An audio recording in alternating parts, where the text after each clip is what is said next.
여러분은 살면서 언제 내가 늙었다고 실감하시나요? 거울 속의 주름인가요? 아니면 예전 같지 않은 기력인가요? 진짜 노화는 몸이 아니라 내 집 문지방이 태산처럼 높아 보일 때 찾아옵니다. 성북동 길 끝자락 평생 대패질로 자식들 공부시킨 한동철 씨가 서 있습니다. 그런데 조금 이상합니다. 늘 들려야 할 경쾌한 대패 소리가 들리지 않습니다.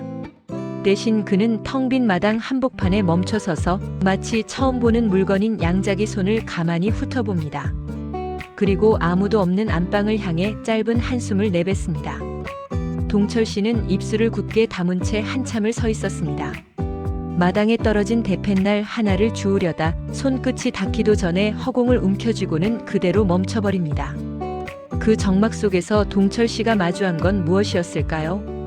그날 밤 그의 한옥 대문이 왜 밖에서 굳게 잠겨야만 했을까요? 50살 무렵 지은 이 한옥은 동철 씨의 자부심이었습니다. 아내와 사별한 뒤에도 마루가 닳도록 닦고 조이며 살았죠.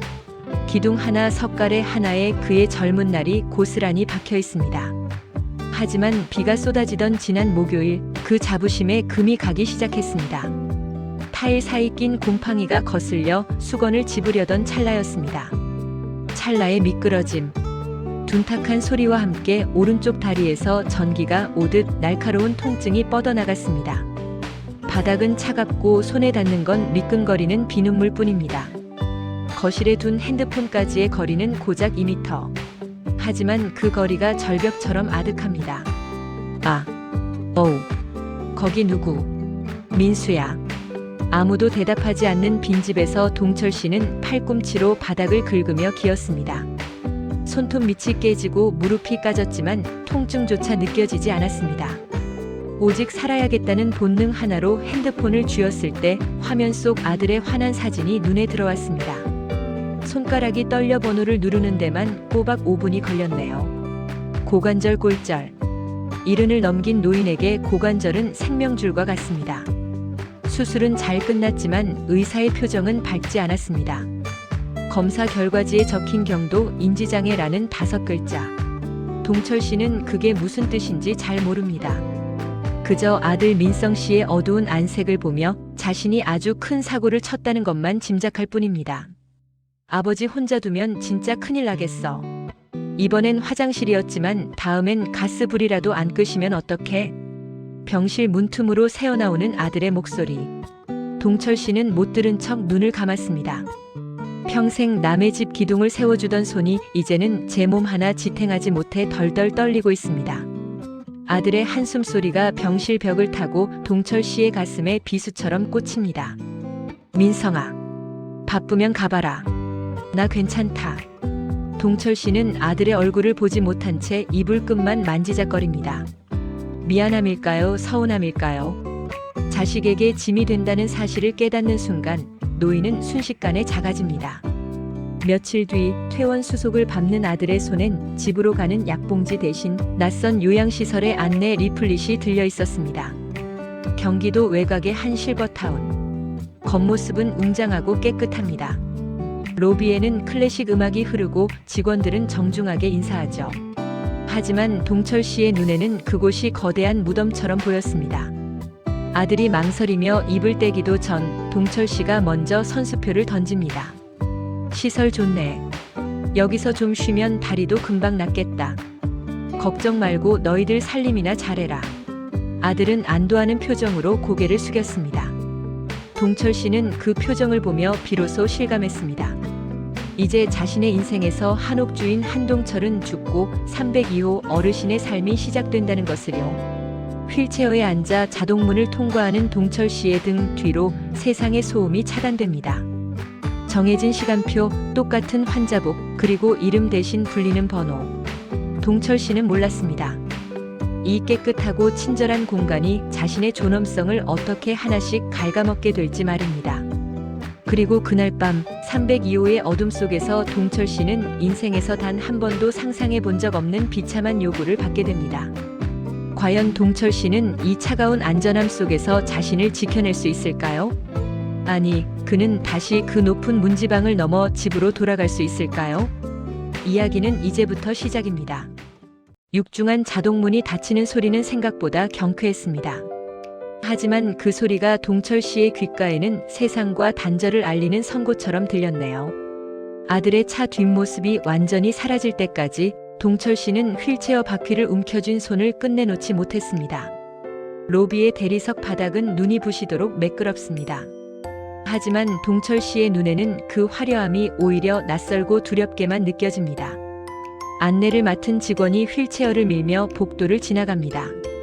벽마다 붙은 정체모를 시간표와 코끝을 찌르는 락스 냄새. 이곳의 첫인상은 청결이라기보다는 지워냄에 가까웠습니다. 이곳의 공기는 성북동 한옥과는 완전히 다릅니다.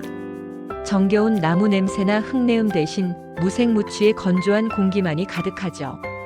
동철 씨가 배정받은 곳은 3층의 302호입니다. 문 앞에 붙은 이름표에는 한동철이라는 이름 3글자 대신 커다란 숫자 302가 먼저 눈에 들어오네요. 여기가 내가 있을 곳인가. 침대 시트는 날이 서 있을 정도로 빳빳합니다. 누군가의 온기라고는 전혀 느껴지지 않는 차가운 흰색이죠. 동철 씨는 짐가방에서 아내가 살아생전 아끼던 작은 사진 액자를 꺼내 협탁에 올려둡니다. 하지만 그것도 잠시. 방 안으로 들어온 요양보호사의 목소리에 동철 씨의 어깨가 힘없이 움츠러듭니다. 302호 어르신, 짐 정리는 나중에 하시고 일단 이 옷으로 갈아입으세요. 이제 곧 저녁 식사 시간입니다. 건네받은 것은 빛바랜 분홍색 환자복입니다. 평생 거친 광목 작업복만 입어온 동철 씨에게 이 헐렁하고 힘없는 천조각은 마치 자신의 신분을 박탈하는 제복처럼 느껴졌습니다. 옷을 갈아입는 내내 동철 씨의 마디 굵은 손가락은 단추 구멍을 찾지 못해 한참을 겉돌았습니다. 식당에는 수십 명의 노인이 똑같은 옷을 입고 앉아 있습니다. 대화는 들리지 않습니다. 오직 숟가락이 식판을 긁는 소리와 간간이 터져나오는 마른 기침 소리뿐이죠. 동철 씨 앞에 놓인 식판에는 형체를 알 수 없이 으깨진 나물과 멀건 국 한 그릇이 담겨 있습니다. 국이 너무 싱겁네. 동철 씨는 국물을 한 수저 떴다가 그대로 내려놓습니다. 혀끝에서 겉도는 밥알이 마치 모래알 같습니다. 집에서는 갓 지은 솥밥에 잘 익은 김치 하나면 충분했는데 여기서는 그 소박한 즐거움조차 허락되지 않습니다. 주변을 둘러보니 다들 기계적으로 입을 벌리고 음식을 받아넣고 있습니다. 살아있기 위해 먹는 게 아니라 죽지 않기 위해 채워넣는 풍경이죠. 이곳의 취침 시간은 저녁 9시입니다. 성북동 집이었다면 이제 막 텔레비전을 켜거나 늦은 목공 작업을 손보며 차 한 잔을 마실 시간이죠. 하지만 이곳의 밤은 강제된 고요함으로 가득합니다. 동철 씨는 딱딱한 매트리스 위에서 몇 번이고 몸을 뒤척이며 천장만 바라봅니다. 옆 침대 어르신이 잠꼬대처럼 집에 가자를 반복합니다. 그 소리는 벽을 타고 넘어와 동철 씨의 가슴을 무겁게 짓누릅니다. 참다 못한 동철 씨가 화장실에 가기 위해 호출벨을 누릅니다.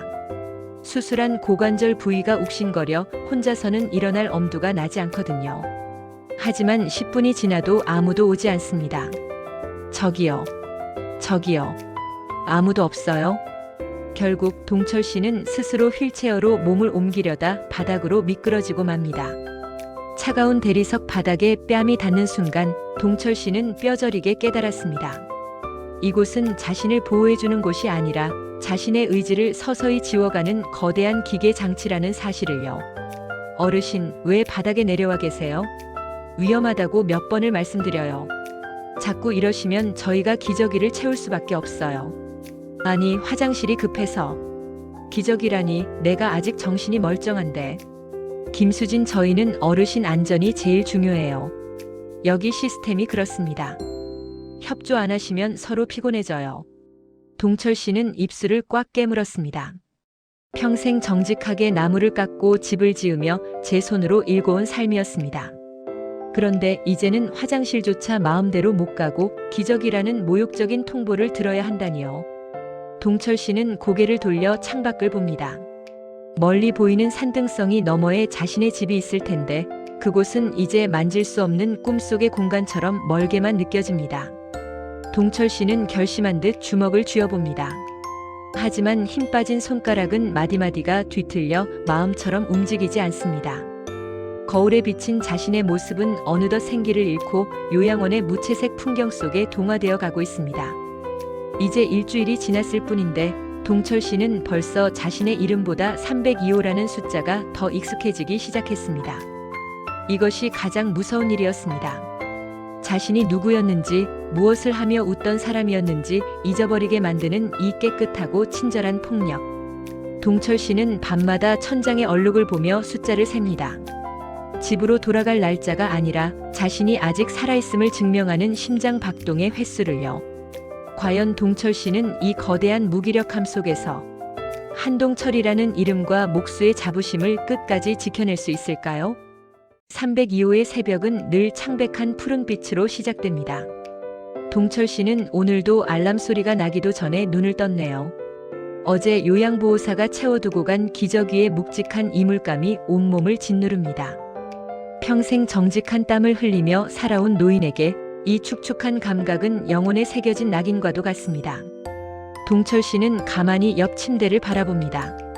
어제까지만 해도 고향집 배나무 이야기를 두서없이 늘어놓던 박영감이 보이지 않습니다. 대신 낯선 청소업체 직원들이 분주하게 침대를 닦아내고 있네요.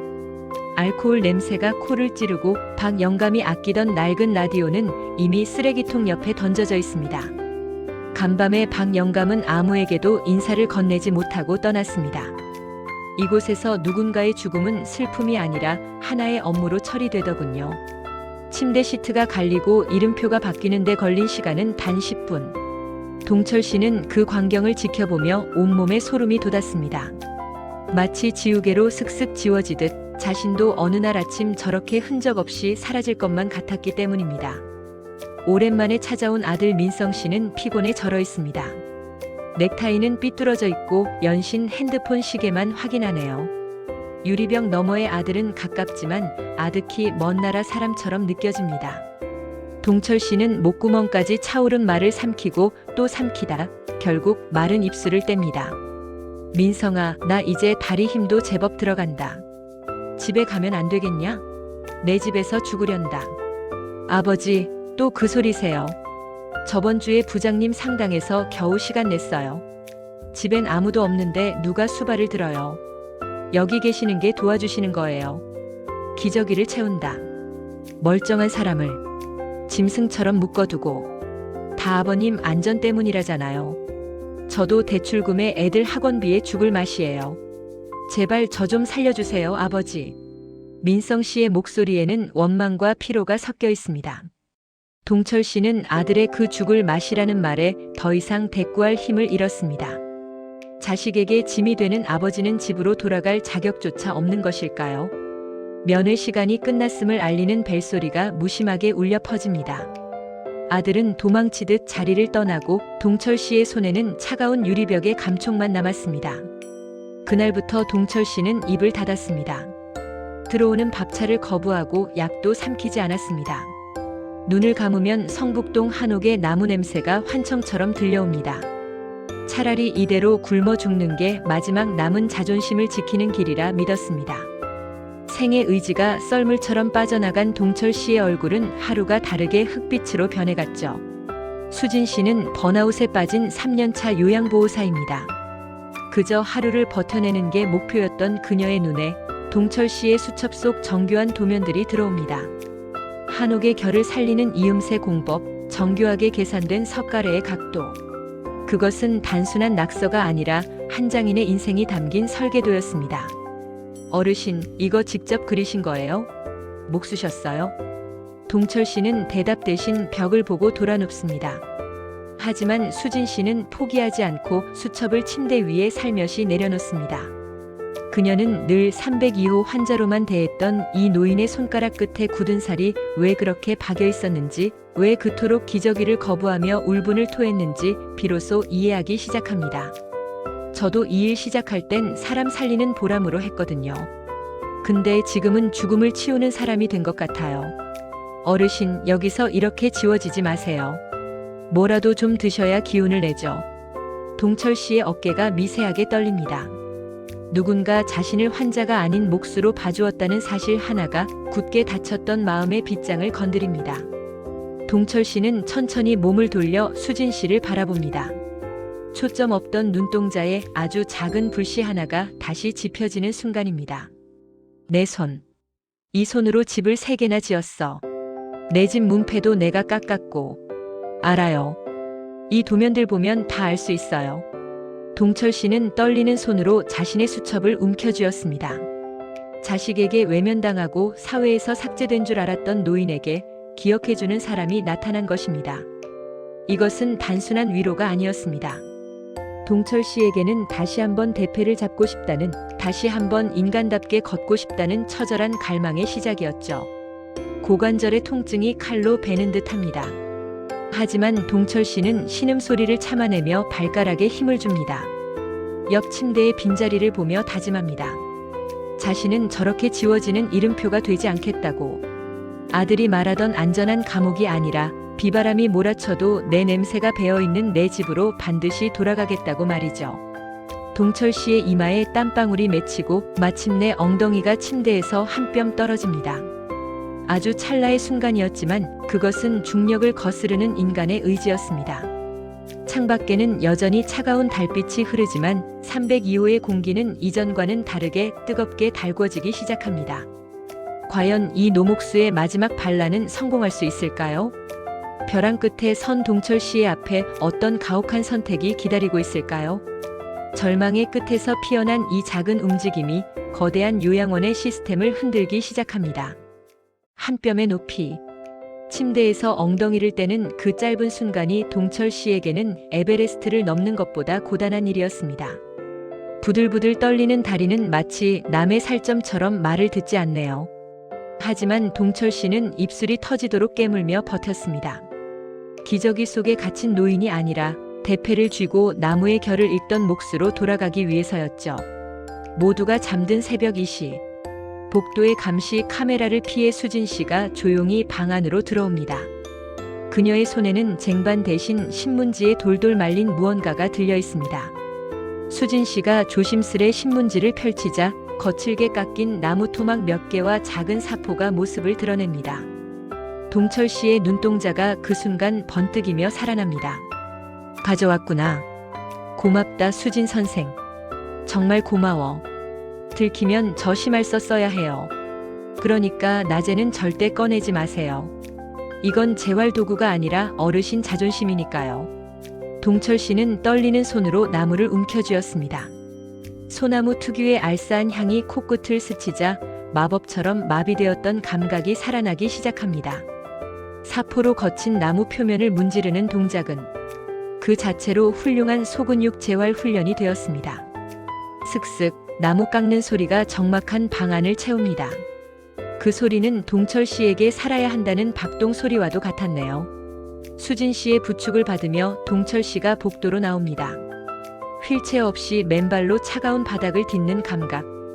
발바닥을 타고 전해지는 한기에 정신이 번쩍 듭니다. 한 걸음 내디딜 때마다 수술한 고관절이 비명을 지르지만 동철 씨는 벽을 짚은 손가락에 피가 안 통할 정도로 힘을 줍니다. 조금만 더요.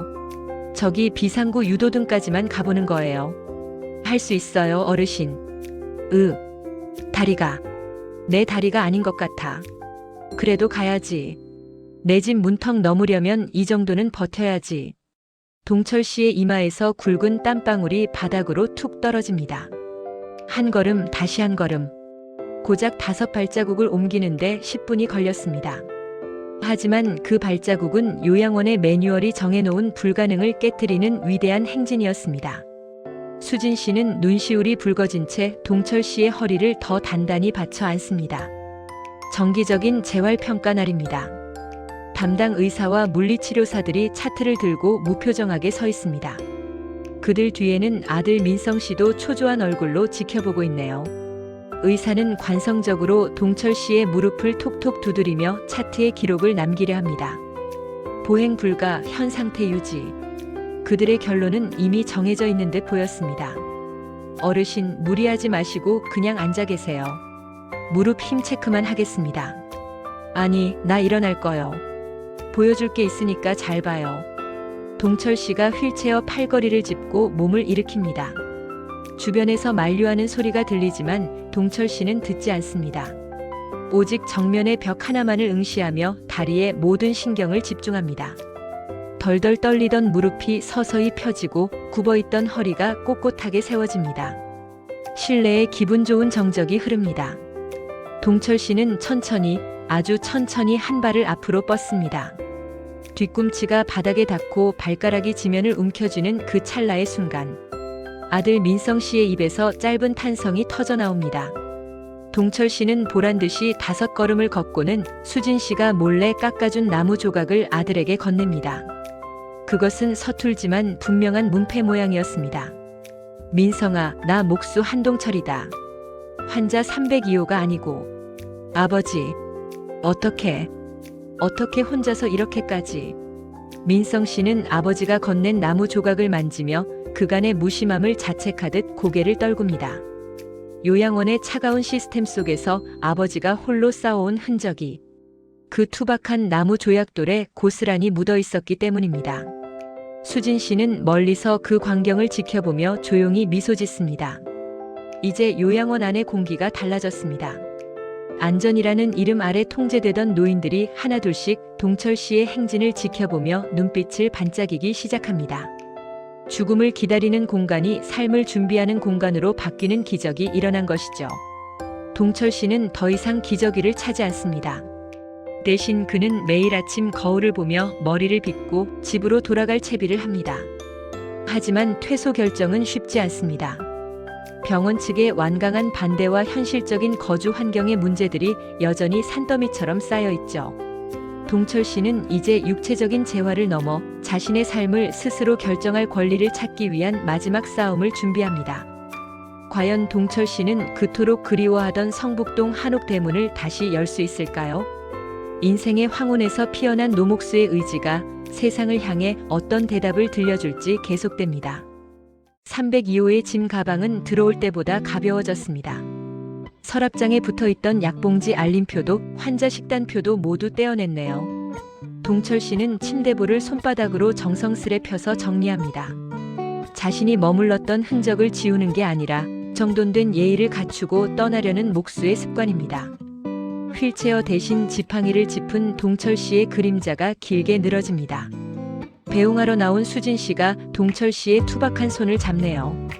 그녀의 손바닥 위로 동철 씨가 정성을 다해 깎은 작은 나무 조각 하나가 놓입니다. 아무런 문구도 없지만 결을 따라 매끄럽게 다듬어진 그 나무는 동철 씨가 수진 씨에게 남긴 가장 정중한 인사입니다. 이제 정말 가시네요. 성북동 한옥 관리 잘하셔야 해요. 비 오면 눅눅하지 않게 환기도 자주 하시고요. 덕분에 내 발로 나간다. 수진 선생, 가끔 성북동 바람 쐬러 오게. 차 한 잔 대접함세. 동철 씨는 가볍게 고개를 끄덕이고는 로비를 나섭니다. 자동문이 열릴 때 들어오는 바깥바람에는 짙은 흙냄새와 사람 사는 냄새가 섞여 있습니다. 아들 민성 씨가 운전석 문을 열고 기다립니다. 아버지를 태우는 그의 손길이 조심스럽고도 단단합니다. 차가 출발하고 백미러 속 요양원 건물이 점점 작아질 때까지 동철 씨는 눈을 떼지 않았습니다. 계절은 어느덧 봄의 한복판에 와 있습니다. 담벼락 너머로 고개를 내민 개나리가 노란 손을 흔드네요. 차에서 내린 동철 씨는 한참 동안 대문을 바라봅니다. 비바람에 색이 바랜 대문 손잡이가 차갑지만 익숙합니다. 주머니에서 꺼낸 열쇠를 구멍에 넣고 돌리는 소리, 철컥하고 빗장이 풀리는 그 소리가 동철 씨의 심장을 다시 뛰게 합니다. 집안은 먼지가 쌓여 정적만이 흐릅니다. 동철 씨는 지팡이를 잠시 곁에 두고 툇마루에 걸터 앉습니다. 손바닥으로 마루의 나뭇결을 훑어보니 잊고 있던 자신의 시간이 그곳에 그대로 멈춰 있었네요. 민성 씨가 마당 구석에 수도가를 틀어 물을 뿌립니다. 사하하는 물소리가 마당의 먼지를 씻어내고 돌틈에 이끼를 적십니다. 아버지, 방 닦아놨어요. 좀 쉬세요. 저녁엔 애들 데리고 와서 같이 밥 먹을게요. 찌개 끓여줄 사람도 불렀으니까 걱정 마시고요. 됐다.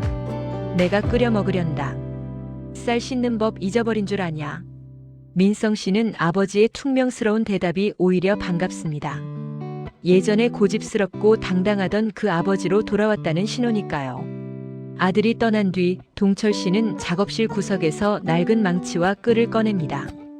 그리고 미리 준비해둔 나무판에 정성을 다해 한 글자씩 새기기 시작합니다. 탕, 탕 망치 소리가 성북동 골목을 깨웁니다. 해질역 대문 옆에는 새로운 문패가 걸렸습니다. 목수 한동철. 302호 어르신이라는 굴레를 벗어던지고 제 이름을 되찾은 순간입니다. 동철 씨는 마당 한가운데 서서 자신의 집을 올려다봅니다. 석갈의 끝에 걸린 노을이 따뜻하게 동철 씨의 어깨를 감싸 안습니다. 방문 요양보호사로 배정받은 수진 씨가 대문을 두드리는 소리가 들립니다. 동철 씨는 더 이상 누군가의 도움을 기다리는 환자가 아닙니다. 그는 손님을 맞이하기 위해 허리를 펴고 당당하게 대문을 향해 걸어갑니다. 마당에 흙을 딛는 발자국 소리가 어느 때보다 힘차고 정직하게 울려 퍼지네요. 한동철 대문을 열며 환하게 미소 짓습니다. 노인은 누구나 언젠가 길을 잃습니다. 하지만 자신이 직접 지은 집으로 돌아가는 길을 기억한다면 그 삶은 결코 길 위에서 끝나지 않을 것입니다. 동철 씨는 오늘 밤 병원 침대가 아닌 자신의 손때 묻은 이불 속에서 가장 깊고 달콤한 잠을 청할 것입니다. 평생 나무를 깎으며 타인의 안식처를 지어주던 한 남자가 인생의 끝자락에서 자신을 위한 가장 견고한 집을 완성했습니다. 그 집은 벽돌과 기둥으로 세운 집이 아니라 꺾이지 않는 의지와 자존심으로 세운 성전이었습니다. 오늘 당신이 돌아가고 싶은 그곳에는 당신의 이름이 아직도 선명히 새겨져 있나요? 지금까지 시청해주셔서 감사합니다. 오늘의 이야기는 여기까지입니다. 급하지 않게 필요할 때 다시 찾아올 수 있는 채널이 되겠습니다. 구독과 좋아요는 이 이야기를 계속 이어가도 된다는 조용한 신호로 받아들이겠습니다. 감사합니다.